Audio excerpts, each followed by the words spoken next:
दिलों की माँ है। और फिर हुजूर ने एक मिसाल बयान फरमाई। नबी रहमत अलैहिस्सलाम ने फरमाया, बनी इसराइल का एक वाकया है। एक खूबसूरत जवान था, एक औरत का दिल आ गया उस पर। ये याद रख लें, हम लड़कों को मना करते रहते हैं, लेकिन हमें घर की बच्चियों पर भी तवज्जो देनी होगी, हमें उनके फोन पर भी निगरानी करनी होगी, हमें वहां भी गौर करना होगा। इसलिए कि अगर कोई बच्ची गुंजाइश ना दे तो मेरा ख्याल है कि लड़का जुर्रत करने की ताकत नहीं रखता। तो वहां भी उनकी अम्मा से कहे कि पाबंदी लगाए, बच्ची किसी का मोबाइल लेकर के कहीं उसको इस्तेमाल तो नहीं कर रही। इस पौधे पर भी तवज्जो दे, दरख्त बनने से पहले इसकी भी निगरानी करें, ये भी बड़ा जरूरी काम है।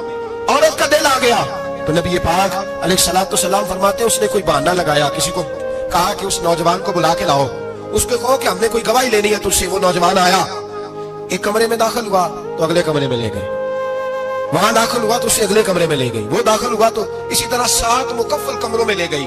मेरे करीम रसूल मेरे महबूब पाक अलैहिस्सलाम फरमाते, सहाबा को समझा रहे हैं मीठे लबो लहजे में, फरमाते जब सबसे पिछले कमरे में ले गई तो एक लड़का बंधा हुआ था वहां रस्सियों से, शराब का प्याला पड़ा हुआ था। और बीबी कहने लगी, कोई गवाही शवाही नहीं लेनी, तुझे इसलिए बुलाया है कि तेरे ऊपर दिल आ गया है, अब मेरे साथ मुंह काला कर।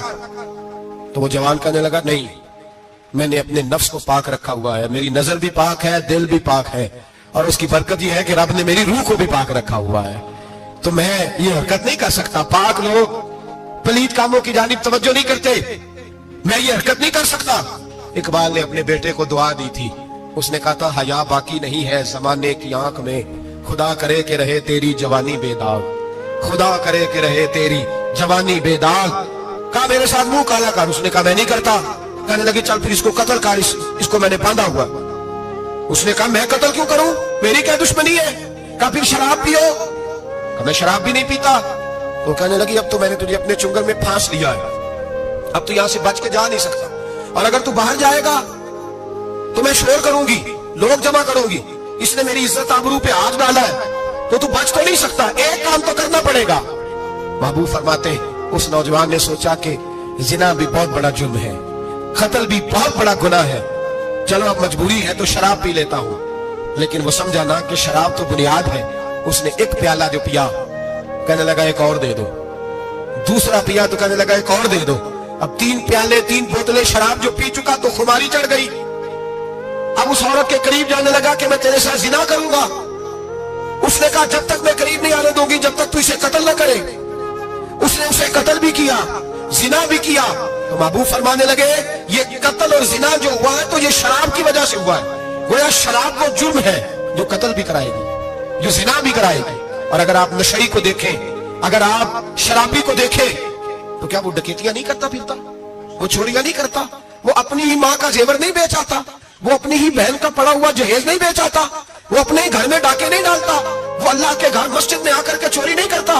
वो सिर्फ इसलिए करता है कि ये नशा, ये शराब, ये माँ है गुनाहों की, ये जड़ है। मिल्लत के लोगों याद रखो, इस उम्मत, इस पाकिस्तान के साथ जहां बहुत सारे जुल्म हुए, वहां बड़ा जुल्म ये है कि बहुत बड़ा तबका जवानों का नशे का आदी है।